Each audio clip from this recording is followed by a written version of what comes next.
নমস্কার বন্ধুরা, আপনারা সবাই কেমন আছেন? আশা করি আপনারা সবাই ভালো আছেন।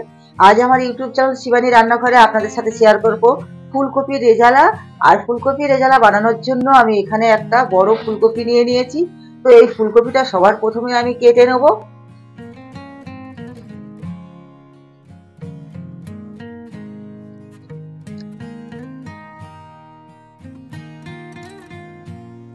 বন্ধুদের কাছে আমি একটাই অনুরোধ করব যে আমার এই ফুলকপির রেজালার ভিডিওটি দেখে যদি আপনাদের ভালো লেগে থাকে তাহলে ভিডিওটিতে অবশ্যই একটি লাইক দিয়ে দেবেন, চ্যানেলটিকে সাবস্ক্রাইব করে বেল আইকনটি অন করে চ্যানেলটির সাথে থাকবেন।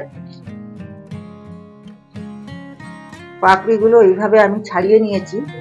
তো পাপড়ির এই পেছনের ডাঁটিগুলো আছে, এগুলো আমি এইভাবে কেটে নেব, 4 টুকরো করে নেব। তাহলে কি হবে, ফুলগুলোর সাথে সাথে এটাও সেদ্ধ হয়ে যাবে। আরো একটা আমি এইভাবে কেটে দেখিয়ে দিচ্ছি। গ্যাসে কড়াই বসিয়ে দিয়েছি, কড়াইয়ের মধ্যে দিয়ে দেবো জল। জলটা গরম হলে ফুলকপিটা হালকা ভাপিয়ে নেব।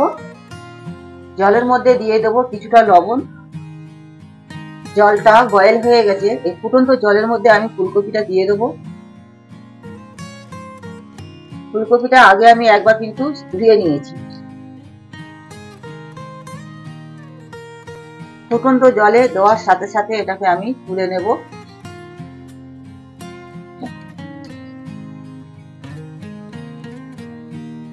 ফুলকপিটা ভাপিয়ে তুলে নেওয়ার পরে এখানে আমি একটা মশলা বানিয়ে নেব। তার জন্য নিয়েছি এখানে 16টা কাজু বাদাম, 9টা কিশমিশ আর কিছুটা চালমগজ। আর নিয়েছি এখানে পোস্ত। পোস্ত নিয়েছি আমি এখানে 4 চামচ পোস্ত আছে। এই শুকনো উপকরণগুলো আমি একটা মিক্সির জারে পেস্ট করে নেব।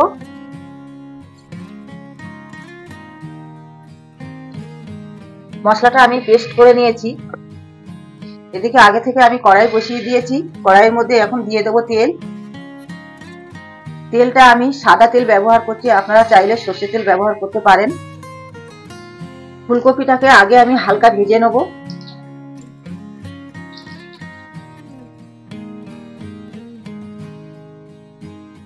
ফুলকপিটা আমি হালকা ভেজে নিয়েছি, এবারে ফুলকপিটাকে আমি তুলে নেব।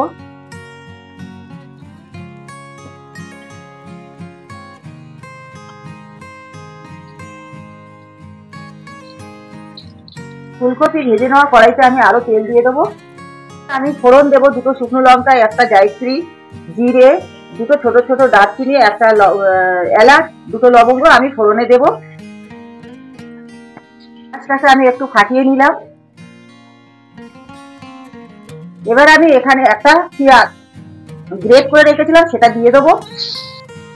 এই রেজালাটা আমি বানাচ্ছি, আমার ছেলে চিকেন রেজালা খেয়েছিল সেইভাবে, কিংবা ফুলকপি আলুর দম বানিয়েছিলাম সেইভাবে, যে কোনো একটা বানিয়ে ফুলকপি রেজালা খেতে খেয়েছে, যার জন্য আমি এখানে পেঁয়াজ ব্যবহার করেছি। আপনারা চাইলে পেঁয়াজটা না দিতে পারেন, কিন্তু পেঁয়াজ ছাড়া যেখানে আমি পেঁয়াজ দিয়েছি ফোড়নের উপরে, সেখানে আদা একটু কাঁচা লঙ্কাটা দিয়ে আপনারা নেড়ে চেড়ে ভেজে দেবেন। এবার আমি এখানে 1 চামচ দিয়ে দেবো আদা, আর দিয়ে দেবো কাঁচা লঙ্কা বাটা। ঝালটা আপনারা যেমন খাবেন তেমন দেবেন। এইভাবে আমি পেঁয়াজটার ওপরে কাঁচা লঙ্কা আদা দিয়ে ভালো করে মশলাটাকে ভেজে নিচ্ছি, যার জন্য তাহলে কিন্তু কাঁচা গন্ধটা থাকবে না। এবারে আমি এখানে যে কাজু বাদাম, কিশমিশ, পোস্ত পেস্ট করে রেখেছিলাম সেই মশলাটা এখন দিয়ে দেবো। আটটা ধুয়ে একটু জল দিয়ে দিলাম।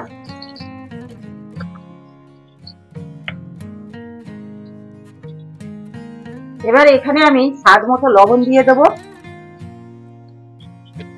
দিয়ে এই মশলাটাকে আমি ভালো করে কষিয়ে নেবো যতক্ষণ না তেল ছেড়ে দিচ্ছে।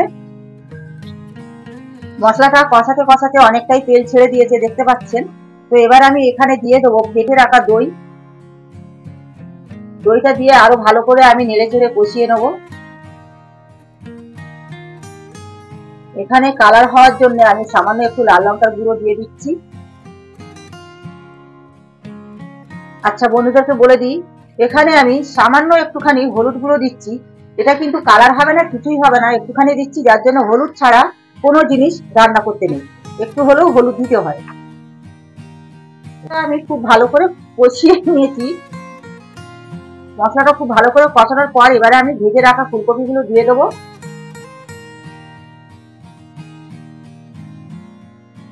মশলার সাথে ফুলকপিটাকে ভালো করে নেড়ে চেড়ে কষিয়ে নিয়েছি। তো এবার আমি দিয়ে দেবো জল।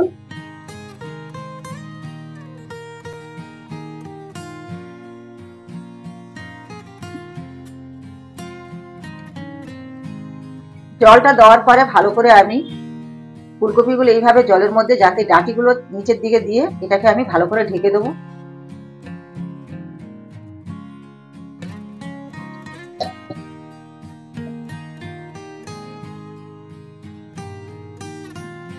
নামার আগে আমি এখানে আমুল ফ্রেশ ক্রিম একটু দিয়ে দিলাম।